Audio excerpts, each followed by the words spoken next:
15 अप्रैल को अतीक अशरफ के the end के 2 साल। अब क्या नया बवाल। अतीक का बेटा अली रच रहा था नई साजिश। तन्हाई बैरक में किया गया कैद। नैनी जेल से जूनियर अतीक चला रहा है अपना गैंग। योगी ने सख्त फरमान दे दिया। 15 अप्रैल 2023 ये वो तारीख है जब पूरी दुनिया सन्न रह गई। अतीक और अशरफ जैसे खूंखार आतंकियों को पुलिस कस्टडी में ही मौत के घाट उतार दिया गया। लवलेश तिवारी, अरुण मौर्य और सनी सिंह को यूपी पुलिस ने गिरफ्तार कर लिया। अब तक इस मामले में कानूनी कार्रवाई कहां तक पहुंची है ये भी आपको बताएंगे, लेकिन उससे पहले जान लीजिए कि अतीक का बेटा अली अहमद नैनी सेंट्रल जेल के अंदर से बड़ी खुराफात करने की फिराक में है। ये बात हम क्यों कह रहे हैं, उसकी भी बड़ी वजह है। नैनी जेल सूत्रों के मुताबिक अली अहमद को नैनी सेंट्रल जेल में हाई सिक्योरिटी तन्हाई बैरक में रखा गया है।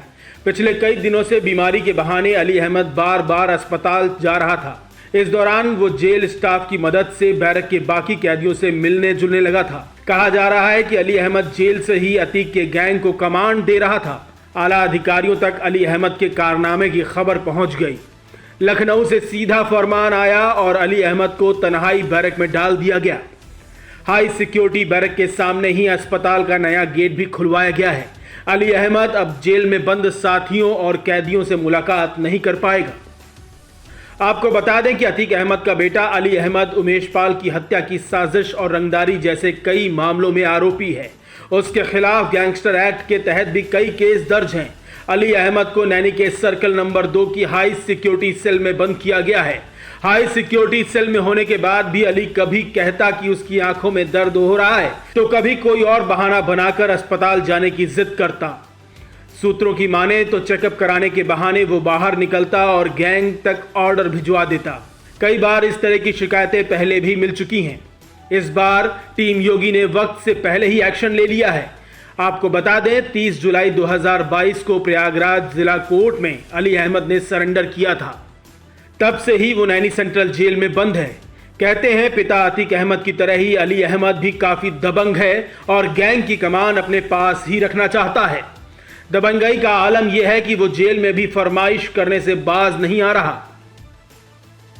अली अहमद ने तन्हाई दूर करने के लिए एलईडी टीवी की मांग की थी। डीआईजी जेल ने एलईडी टीवी की मांग खारिज कर दी।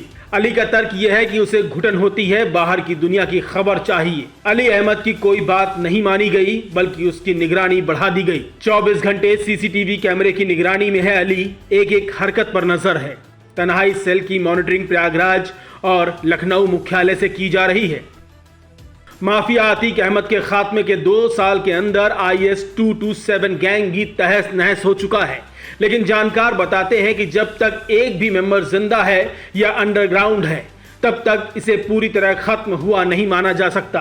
खासकर अली अहमद तो हमेशा से ही पिता की तरह अपना गैंग चलाने के ख्वाब देखता रहा है। आपको बता दें अतीक के गैंग में एक वक्त 200 से ज्यादा अपराधी थे। हत्या, फिरौती, रेप और जमीन दखल के कई मामले दर्ज हैं। 2023 में प्रशासन ने जो लिस्ट जारी की उसमें 66 मेंबर के नाम हैं। 2024 की लिस्ट में तो ये तादाद घटकर 34 हो चुकी है। माना जा रहा है कि 2025 की लिस्ट में 25 से भी कम मेंबर बचेंगे। अतीक के गैंग के आधे से ज्यादा बदमाश फिलहाल जेल में हैं। कुछ उत्तर प्रदेश छोड़कर बिहार या नेपाल के सीक्रेट अड्डे में गुमनामी की जिंदगी गुजार रहे हैं। ऐसे में सवाल ये उठ रहा है कि IS 227 की कमान किसके हाथ में रहेगी। गैंग का नंबर 1 और 2 अतीक अशरफ का खात्मा हो चुका है। सबसे आगे नाम अतीक के दूसरे नंबर के बेटे अली अहमद का चल रहा है। अली अहमद के खिलाफ कुल 11 केस हैं। हिस्ट्री शीट 48B है। जेल के अंदर से धमकी देने और वसूली करने का मामला पिछले साल दर्ज हुआ। अतीक के बड़े बेटे उमर पर 3 केस हैं। हिस्ट्री शीट 57B है। उमर अहमद और अली अहमद दोनों जेल में बंद हैं। तेवर में अली भारी पड़ता है। अली अहमद की इसी सनक की वजह से नैनी सेंट्रल जेल में उस पर खास नजर रखी जा रही है। माना जा रहा है कि वो जेल के अंदर से ही पिता और चाचा के बदले की साजिश भी रच रहा है। अतीक अशरफ पर हमला करने वाले लवलेश, अरुण और सनी सिंह की जेल 2 सालों में कई बार बदली गई है। तीनों आरोपियों को पहले प्रतापगढ़ जेल में रखा गया था, बाद में चित्रकूट की रगौली जेल में शिफ्ट किया गया। सनी सिंह को इस जेल से भी शिफ्ट कर आगरा भेज दिया गया है। पुलिस और प्रशासन एक तरफ जहां अली और उमर पर सख्त निगरानी रखता है, वहीं इन तीनों हमलावरों से भी किसी को मिलने जुलने की इजाजत आमतौर पर नहीं दी जाती, क्योंकि जरा सी चूक का नतीजा बेहद गंभीर हो सकता है। न्यूज़ कॉरिडोर्स आप हमें यूट्यूब पर, इंस्टाग्राम पर, एक्स पर और फेसबुक पर फॉलो कर सकते हैं।